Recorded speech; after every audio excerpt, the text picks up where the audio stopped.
Sunod-sunod na kamalasan ang dumarating.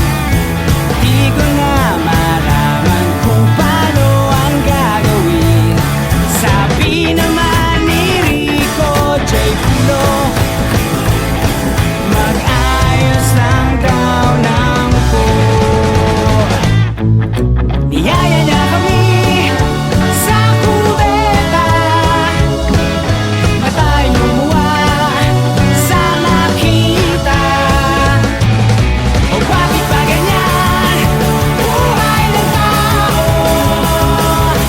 Mag-ingat ka na lang, baka ika'y makamao. Biyaya siyang lumabas kahapon, ngunit ayaw niya.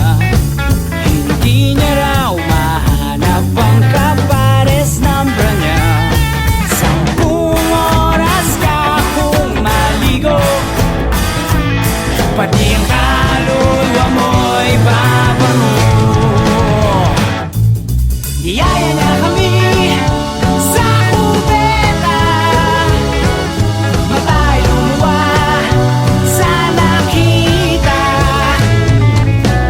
Bakit ko bumay kulay ang tao? Di mo na alam kung ano-ano at sino-sino.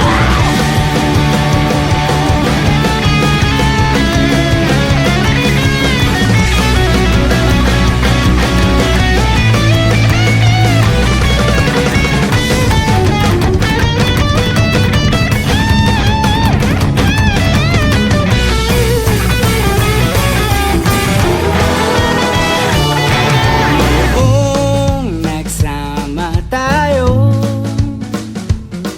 ay kala ng ginamit mo.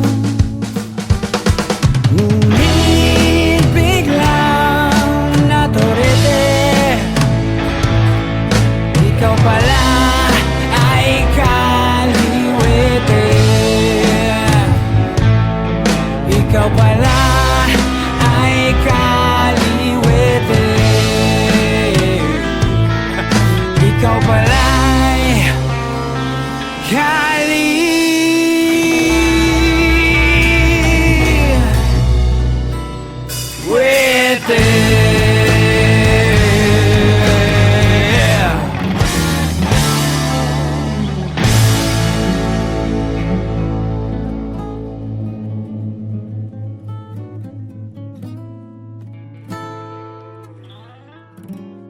Niyaya niya kami sa kubeta, matay lumuwa sa makita.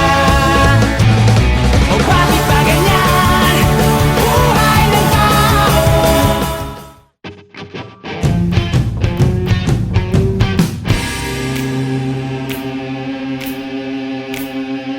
Mahirap talagang magmahal ng syota ng iba. Di mo mabisita kahit na okay sa kanya. Mahirap, oh, mahirap talaga maghanap na lang kaya ng iba. Ngunit kapag aking nakita ang kanyang mga mata, nawawala ang aking pagka-dismaya. Sige lang, sugod lang, oh, bahala na kung magkapistuan pa. I-dial mo ang number sa telepono, huwag mong bigay ang tunay na pangalan mo. Pag nakausap mo siya, ang sasabihin sa'yo, tumawag ka mamaya, nandito syota ko.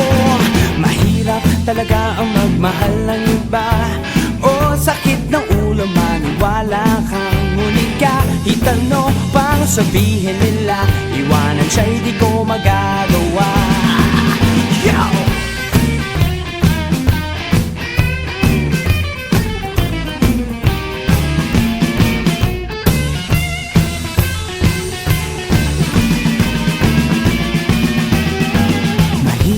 Talagang magmahal na syota ng iba. Di mo mabisita kahit na okay sa kanya. Mahirap, oh, mahirap talaga maghanap na lang kaya ng iba.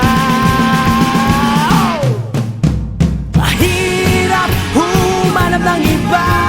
Oh, sakit ng ulo, maniwala ka. Ngunit kahit ano Iwanan siya'y di ko magagawa. Iwanan siya'y di ko magagawa.